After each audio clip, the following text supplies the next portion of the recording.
Direct बाजार में sir आपने प्रॉब्लम भी देखे हैं, राइट? रिजेक्शन तो बहुत, क्योंकि मुझे पता है सर आपने जब शुरुआत किए थे तब चलो बेंगली में बोलते हैं, আপনি যখন শুরুয়াত করেছিলেন তখন এত কিছু ছিল না। যেমন এখন মানুষরা শুরুয়াত করছে যে অ্যাচিভমেন্ট দেখতে পাচ্ছে, এই মানুষরা শুরুয়াত করছে, হ্যাঁ গাড়ি দেখতে পাচ্ছে, সিরিয়াল দেখতে পাচ্ছে, অনলাইন দেখতে পাচ্ছে, কিন্তু যখন আপনি শুরুয়াত করেছিলেন সেইটা তো কিছু ছিল না। বাট আপনার মধ্যে ওই বিশ্বাস কোথা থেকে এসেছিল, বিশ্বাস জিনিসটা কোন জায়গা থেকে এসেছিল এবং আপনি কি ডেডিকেশন থেকে নিয়ে পর আপনি কাজটাকে করেছিলেন শুরুয়াতটা? কারণ স্যার শুরুয়াত is a very important in your life, right sir? So আমি এই শুরুয়াত জায়গাটাকে একটু 5-10 মিনিটের মধ্যে এবং আমরা সেই জায়গাটা শুনতে চাই যে স্যার বিশ্বাস কোন জায়গা থেকে আসতে হয় sir, please. Thank you Sanjay. Good afternoon everybody. थोड़ा व्हाट्सएप का रिप्लाई आया है। Once again good afternoon. तो नाम तो प्रदीप दास, मेदिनीपुर থেকে বিলং করি। আজকে টায়ার ইন্ডাস্ট্রি 9 বছরের লিগ্যাসি একটা কোম্পানি ডাইরেক্ট বাজার ইন্টারন্যাশনাল লিমিটেডের সাথে আজকে আমি অ্যাজ এ অ্যাসোসিয়েট এবং এজ এ একটা মাইলস্টোন অ্যাচিভমেন্ট করার পরে তো আজকে আপনাদের সামনে এখানে দাঁড়াতে পেরেছি। তার জন্য আমি থ্যাংক ইউ বলবো ডাইরেক্ট বাজার ইন্টারন্যাশনাল লিমিটেডকে। যেহেতু থেকে শুরু করেছিলাম আজকে কন্ডিশনে যে কথা বলছিল তখন হয়তো এত product service system and also এত লিডারশিপ এবং যখন শুরু হয়েছিল তখন হয়তো প্রত্যেকটা মার্কেট জোনে এত অফিসের ব্যবস্থা ছিল না। অনেকটা কষ্ট করে দুহাতে প্রোডাক্ট ব্যাগ নিয়ে ওই কলকাতা একটা অফিস থেকে এসে প্রোডাক্টটা নিয়ে পৌঁছাতে হতো প্রত্যেক ঘরে ঘরে। আর সেখান থেকে আসতে মেদিনীপুর থেকে যেত ওড়িশা স্টেট থেকে প্রত্যেকটা স্টেটে, এবং আজকে ধীরে ধীরে করতে করতে হয়তো ডাইরেক্ট বাজার ইন্টারন্যাশনাল অর্গানাইজেশন ভারতবর্ষের আগামী দিনে one of the top industry হতে চলেছে ডাইরেক্ট সেলিং ইন্ডাস্ট্রির মধ্যে। এবং তার মধ্যেও আজকে দেখতে দেখতে মোর দেন 50 থেকে 60% স্টেট কো কভার করে নিয়েছে ডাইরেক্ট বাজার। তখন একটা জিনিস মাথার মধ্যে ছিল, তখন আমি জানতাম না ডাইরেক্ট সেলিং কি, ডাইরেক্ট সেলিং এর ফিউচার কি, শুধু একটা জিনিস বুঝেছিলাম ক্যালকুলেশন। কারণ ছোটবেলা অঙ্কটা খুব ভালো আসে। গ্রাজুয়েশন করে মাস্টার ডিগ্রি করে কি করবো এটা কোনো আশা ছিল না যে কোন রাস্তা দিকে হাঁটতে হবে।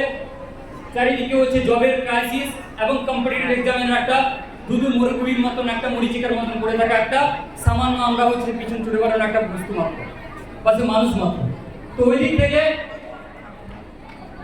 নার্ভাসলি ভাবে তখন কাজটা শুরু করতে হয়েছিল, কি হবে ফিউচার কি না হবে। কিন্তু একটাই জিনিস ছিল, জিনিসটা এটাই ছিল যে আমার মতন বহু মানুষ তো ডাইরেক্ট সেলিং সারা ওয়ার্ল্ডে, শুধু ইন্ডিয়াতে নয় প্রত্যেকটা কান্ট্রিতে ডেভেলপমেন্ট করে চলেছে, তো আমরা কেন ইন্ডিয়াতে ডেভেলপমেন্ট করতে পারবো না? তো তখনই কিন্তু হয়তো বহু কিছু কোম্পানি ছিল, কিন্তু তার মধ্যে আমাকে ডাইরেক্ট বাজার ওই জন্যই বেস্ট লেগেছিল। তখনকার প্রোডাক্ট সিস্টেম, তখনকার সার্ভিস ম্যানেজমেন্ট, লিডারশিপ। আমি এটুকু বলতে পারি যখন শুরু হয়েছিল তখন হয়তো যে প্রোডাক্ট ছিল বা সার্ভিস ছিল, ওই প্রোডাক্ট সার্ভিস একটাই বিশ্বাস মানুষকে দিতে পেরেছিল যে আগামী দিনে ডাইরেক্ট বাজার প্রত্যেক মানুষকে পৌঁছানোর জন্য ক্ষমতা রাখতে পারে। আর সেই বিশ্বাসটা নিয়ে কিন্তু ডাইরেক্ট বাজার আমি শুরুয়াত করেছিলাম। সেই আত্মবিশ্বাস ছিল আমার মধ্যে। আমাদের যে ম্যানেজমেন্ট টিম একটার পর একটা যখন আমরা মাইলস্টোন অ্যাচিভ করি এবং সেই মাইলস্টোনের জন্য কি করতে হবে না করতে হবে, টেকনোলজি থেকে শুরু করে কোম্পানির বিভিন্ন ডিপার্টমেন্ট থেকে শুরু করে অফিসার সেক্টর থেকে শুরু করে বিভিন্ন জায়গা থেকে যেটা ব্যাকগ্রাউন্ডে আজ অব্দিও 9 ইয়ার্স কন্টিনিউ চলছে। আজকে ব্যাকগ্রাউন্ডে সাপোর্ট করে চলেছেন। আর আজকে যে মাইলস্টোনটা হয়তো আমি আজকে জায়গায় পৌঁছেছি, হয়তো এটা হয়তো আপনারা খুশি মনে এখানে হ্যাপিলি আমাকে সেলিব্রেট করছেন, আমরা সেলিব্রেশন করছেন এবং অলসো আমাকে ফেলিসিটেট করা হলো। ততটা আমি খুশি তখনই হব যখন এই হাতে একটা এরকম একটা ট্রফি থাকবে, পাশে এমন একটা এনভায়রনমেন্ট থাকবে নেতাজি ইন্ডোর স্টেডিয়ামের মতন, এবং তখন আমি বলতে পারবো যে আমিও ডাইরেক্ট বাজার থেকে ইনভেস্টর হতে পেরেছি। সেই পেইনফুল স্টোরি বলার মতন এই সময়টা অ্যাভেলেবল আমার কাছে নেই, কিন্তু সেটুকু এক্সপিরিয়েন্স বলতে পারি। প্রবলেম প্রত্যেক মানুষের লাইফে আসে, কিন্তু একটাই জিনিস, আমি বিশ্বাস করেছিলাম কোম্পানিকে, আত্মবিশ্বাস করেছিলাম কোম্পানিকে, বিশ্বাস করেছিলাম কোম্পানির প্রোডাক্ট সার্ভিসকে, আর বিশ্বাস করেছিলাম পিছনে দাঁড়িয়ে থাকা পর্বতের মতন ম্যানেজমেন্ট টিম সিস্টেমকে। এবং তার সামনে এটাই বিশ্বাস করেছিলাম যে আমার মতন আপনাদের মতন বহু মানুষ আছেন যাদের জীবনে হয়তো যে মিডল ক্লাস পরিবারে, যাদের পরিবারে হয়তো 3,000-4,000 টাকা মাসে ইনকাম হয় না, ওই ছেলে ক্ষমতা রাখে ইন্ডাস্ট্রি থেকে 3,000-4,000 কোটি টাকা ইনকাম করার ক্ষমতা রাখতে পারে। আর সত্যি বলতে আমার সামনে কন্ডিশন ওইটাই ছিল, না আছে থাকার ঘর, না আছে দুবেলা খাবারের ব্যবস্থা, যা ছিল পড়াশোনায় বাবা খরচা করে দিয়েছে, এবং যা ছিল লাইফের সবকিছুতেই আমার জীবনের স্বপ্ন পূরণের জন্য খরচা করে দিয়েছেন। আর যতটুকু ছিল লাস্টে তা আবার মারামারি করে ডাইরেক্ট বাজারের জন্য আমি এসেছিলাম প্রোডাক্টটা পারচেজ করার জন্য, যেটা মানুষের স্বপ্ন থাকে এই টাকা দিয়ে কি হবে। হ্যাঁ, এই টাকা যেটা চাই দোকানে এই টাকা দিয়ে একটা মোবাইল ফোন আজকে দিনে হয় না, ওই কিপ্যাড ফোন জামানা থেকে শুরু করা লাইফটা 2017 সাল থেকে লাইফ স্টার্ট আপ জার্নি। আর সেই দিক থেকে তখন শুরু হয়েছিল, মনে হয়েছিল যে 3,000 টাকা লাইফে যেখানে ছেঁড়া গাঁদা ঘুমিয়ে থাকি সেখানে মানুষ স্বপ্ন দেখতে পারে ওই গাঁদাটা ভালো করার, এবং সেখানে মানুষ স্বপ্ন দেখতে পারে 300 কোটি টাকা ইনকাম করার। আর আমি যে সেই স্বপ্ন নিয়েছিলাম যে এখন 300 কোটি টাকা ইনকাম করবো, আর সেই 300 কোটি টাকা থেকে হয়তো 300 টা মানুষ 1 কোটি টাকা করে একদিন ইনকাম করতে পারবে, হয়তো সেখান থেকে 3,000 মানুষ 10 লাখ টাকা করে মাসে ইনকাম করতে পারবে, হয়তো সেই ইন্ডাস্ট্রিতে কাজ করতে করতে হয়তো আমার সাথে 3 লাখ মানুষ 30,000 মানুষ লাখ টাকা মাসে ইনকাম করতে পারবে। আর একটা সময় আসবে যেখানে সারা ভারতবর্ষে 3 লাখ মানুষ এই আত্মবিশ্বাস নিয়ে শুরু করেছিলাম, যেখানে একটু আগে ইমাজ স্যার ক্লিয়ার করে গেছিলেন যে আজকে 10 লাখ টাকাটা জবের জন্য কি সিচুয়েশন হয়।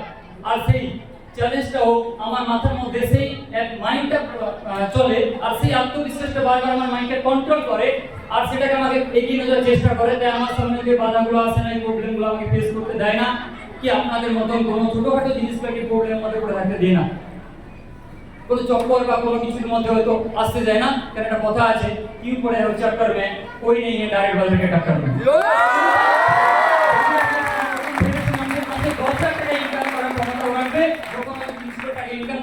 তখন আমার সাথে থাকা হয়তো 3 লাখ মানুষ মাসে 10,000 টাকা করে ইনকাম করতে পারবে। আর এই বিষয়টা সঞ্জয় স্যার যেটা আমাকে কোশ্চেন করেছিলেন, স্যার কি বিজনেস শুরু করেছিলাম, আর ডাইরেক্ট সেলিং এ এসে একটাই জিনিস বুঝতে পেরেছিলাম, যখন 2 + 2 4 হয় না, তখন 2 কোটি + 2 কোটি 4 কোটি হয়। যখন 1 + 2 হয় তখন অবশ্যই এই 1 থেকে 1 দিন এই বাংলা সিস্টেম থেকে হয়তো আজকে অল ওভার ইন্ডিয়াতে ডাইরেক্ট বাজার চলছে। আর সেই দিক থেকে দেখা যাবে সারা অল ওভার ইন্ডিয়া না, একদিন তো সময় আসবে, নাম তো ডাইরেক্ট বাজার ইন্টারন্যাশনাল, আর নামটা হবে international company. Yes or no? আমরা কন্টিনিউ ওই ডেডিকেশন সাথে অ্যাপ্রোচ মাইন্ডের সাথে কাজ করে যাই, কারণ স্বপ্নটা ছোট নয়। তাই বারবার মনে হয় কি না আমরা চুপচাপ থাকি, একটু দেখবেন সবাই মিলে যখন চুপচাপ বসে থাকি, চুপচাপ এখানে আসি। Yes or no? আমিও নাচতে পারি, আমিও ব্যাস আপনার মতো হাসতে পারি, আমিও কিন্তু ঘুরতে পারি, তুমি আমিও সবকিছু করতে পারি, কিন্তু সেটা সময়ের সাথে। কেন স্যাটিসফ্যাকশনটা সাফল্যের জায়গায় পৌঁছানোর পরে আসে, আর সাফল্যটা তখনই আসবে যখন আমার বাড়ির সামনে রেঞ্জ রোভার কারটা দাঁড়াবে। আর সাফল্য তখনই আসবে যখন সাফল্য হিসেবে আমার সাফল্য আসতে চলেছে একটা জিনিস, যেটা সাফল্যের রাস্তার মধ্যে পড়ে, সেটা হচ্ছে কি, যেখানে থাকার জন্য বাড়ি ঘর নয়, আর সেই বাবা মা স্বপ্নটা পূরণ করতে চলেছি। হয়তো আর একটা বছর হয়তো সময় লাগবে, কিন্তু সেই একটা বছরের বাড়িতে ঢুকবো না, যেরকম শান্তনু স্যার করেছিলেন, ওই জিনিসটা আমায় করতে হবে। আর যখনই শুরু করেছিলাম বহু মানুষ করেছিল এটা হয় না, এর দ্বারা হয় না, ওটা হয় না, সেটা হয় না, কিন্তু আমি বুঝিয়ে পারতাম না। শুধু একটা জিনিস শিখেছিলাম যে কি করে নিজেকে এগিয়ে যেতে হয়, কি করে নিজেকে কন্ট্রোল করতে হয়। আর সেই জন্য আমাকে সবচেয়ে বেশি হেল্প করতেন, আজকে খুব মিস করছি ওই দুজন ব্যক্তিকে। তার মধ্যে ওয়ান অফ দেম ফেভারিট, যেটাকে বিলিভ করে ওনার গাড়িতে বসেছিলাম। আর আমি জানতাম একদিন উনি গাড়িটা ড্রাইভ করে আমাকেও ড্রাইভিং শেখাবেন, আর গাড়িটা একটা সময় ডেস্টিনেশনে পৌঁছে দেবে। আর ওই মানুষটার নাম হচ্ছে আমাদের সবার প্রিয়, আমার পথপ্রদর্শক, আমার সবচেয়ে কাছের বন্ধু বলতে পারেন। হয়তো ব্লাড রিলেশন নেই, কিন্তু ডাইরেক্ট বাজার একটা বিশ্বাসের রিলেশন তৈরি হয়। আর সেই বিশ্বাস, সেই সম্পর্ক, সেই অচেনা একটা মানুষের হাত ধরে লাইফটা শুরু করা, কোনো ফ্রেন্ড সার্কেল নেই, কোনো বন্ধুর হয়তো সাথ নেই, কোনো মানুষ বিশ্বাসের জায়গায় এখানে করেছিল না। একটা কমজোর ছেলেকে ভেবেছিল যে সারা জীবন কমজোরি থাকবে, কিন্তু যে লোকটা বিশ্বাস করে ওখান থেকে উঠিয়ে এনে আজকে এই জায়গায় পৌঁছেছে, আর এটুকু বলতে পারি এখান থেকেও ওই জায়গায় পৌঁছাতে পারবে। আর ওই মানুষটার নাম হচ্ছে মিস্টার জয়নাল চান্স। যে মানুষ একটা কথা বারবার মনে করে, কিন্তু একবার বলেছিলাম স্যার ডাইরেক্ট স্ক্রিন করতে গেলে কি লাগে, উনি একটা অ্যান্সার আমাকে দিয়েছিলেন, একটা পেন, প্রদীপজি একটা পেন লাগবে আর একটা পেপার লাগবে, আর কিছু লাগবে না, আর সামনে বসে থাকা একটা মানুষ লাগবে। Yes or no? যে আপনাকে বিশ্বাস করবে। আমি জানতাম না কি মানুষটা বিশ্বাস করবে, আর সবচেয়ে বেশি বিশ্বাস আমাকে মানুষটা করেছিল আমার খুব কাছেরই, এবং she also deserve the achievement my better half Mrs Baishakhi Pradhan Das.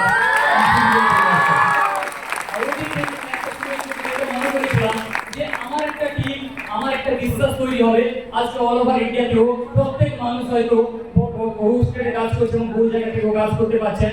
তার একটা কারণের জন্য ওই মানুষটার কথা যখন শুনেছিলাম যে পেপার আর পেন, এই পেপার আর পেন এপিজে আব্দুল কালামকে বানিয়ে দিয়েছে, এই পেপার আর পেন রাষ্ট্রপতি দ্রৌপদী মুর্মুকে বানিয়ে দিয়েছে। এই শোনো, এই পেপার আর পেন আইনস্টাইনকেও বানিয়ে দিয়েছে। আর এই paper and pen direct selling এও একজন লিডারশিপ বানানোর জন্য তৈরি হতে পারে। আর ওই মানুষটা কেউ নয়, যিনি সবসময় আমাদেরকে গাইডেন্স দিয়ে চলেন, এবং যিনার কাছে হয়তো লিডারের ভান্ডার, লিডারশিপটা কেমন শিখে যেতে পারে।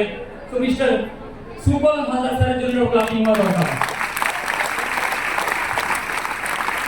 এই কোম্পানিতে প্রত্যেকে দেখো আমরা জেড ক্লাব সেলিব্রেশন একটু আগে বলবো, কারণ কাল ক্লাব বলবো, কারণ ডায়মন্ড ক্লাব সব কিছু মাইলস্টোন বলবো, কি হবে না? এটা শুধুমাত্র একজনের পেয়েছি। আমি ডে ওয়ান থেকে যখন থেকে কাজটা শুরু করেছি তখন হয়তো এত তাড়াতাড়ি ক্লাব মেম্বার এত সবকিছু তখন হয়তো ছিল না। আজকে এই সিস্টেমের জন্য হয়তো সবাই এত আপডেটেড আমাদের সিস্টেম হচ্ছে, অ্যাপ্লিকেশন থেকে প্রোডাক্ট থেকে এভরিথিং। মানে তখন হয়তো 5টা প্রোডাক্ট কিনে যেখানে আমাদের বিশ্বাস করা শুরু করেছিল না, আর এখন 60টা প্রোডাক্ট আছে, আমার মনে হয় সেখান থেকে 60 গুণা কাজ এখন বেশি হয়। আর এই 60 গুণা কাজের পিছনে, আর এই 60টা স্পিড 60 স্পিড গাড়ি চালানোর পিছনে, যেখানে কোনো লাইফের খতরা নেই, যেখানে আমরা শর্টলি ভাবে লাইফ বানাতে পারছি, স্মার্টলি বানাতে পারছি, এবং সেফলি বানাতে পারছি, এবং সিওরলি লাইফ বানাতে পারছি, ওই মানুষ ওই পিছনে, এই কোম্পানি ব্যাকগ্রাউন্ড পিছনে কি আমাদের পিছনে।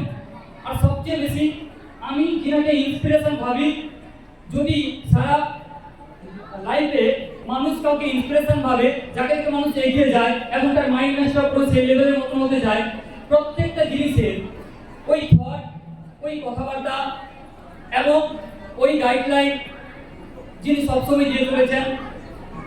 আর মাইলস্টোন পর মাইলস্টোন নিচে যিনি একজন পুরো মাউন্টেন হয়ে দাঁড়িয়ে আছেন, ওই মাউন্টেনের কেউ নন, আমাদের সবাই ম্যানেজমেন্ট গ্রুপ এবং প্রিয়। আর যার জন্য হয়তো আগামী দিনে ডাইরেক্ট বাজার একটা হিস্ট্রি ক্রিয়েট করতে চলেছে, যেটা ডাইরেক্ট সেলিং ইন্ডাস্ট্রিতে আমরাও পারি সবার সাথে টক্কর দিতে, আমরাও পারি সবার ফ্যামিলিতে রোজগার দিতে, আমরাও পারি প্রত্যেকটা ছেলেদের বাড়ির সামনে তার স্বপ্নটা অ্যাচিভ করে দেওয়ার জন্য। আর উনি আর কেউ নয়, আমাদের management Guru and director sir mister ইমা স্যার, যিনি তার সাথে আজকে হয়তো আমরা ভয় পাই, বাড়ি থেকে বন্ধু ছেড়ে গেলে বন্ধুর ভয়ে আমরা হয়তো কোথায় যাবো, আজকে ট্রেনিং যাবো, সেটা যাবো, যেটা আমাদের লাইফে সবসময় থেকে থাকে, ছোটখাটো প্রবলেম নয়, কিন্তু আমরা তার মধ্যে পড়ে থাকি সবসময়ের জন্য। Yes or no? আর যদি বলেন সবচেয়ে বেস্ট কোন কোথা থেকে পেয়েছেন, আমি বলবো বেস্ট কোন আমি ডাইরেক্ট বাজার থেকে পেয়েছি। তো আমি একবার সবাইকে একটু ওয়েলকাম করবো এখানে, মিস্টার বিশ্বজিৎ দে, প্লিজ এখানে আসবেন। আপনাদের স্যার, শান্তনু স্যার,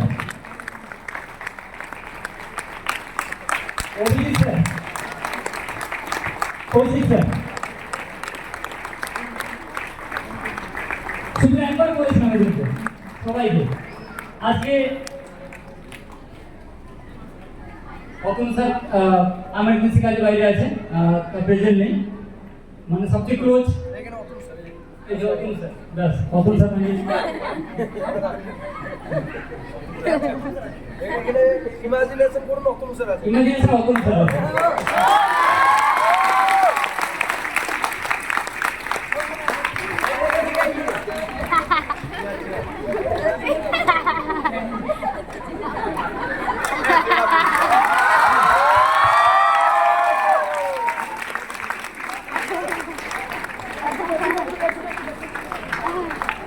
লোক হারানোর ভয় পায়,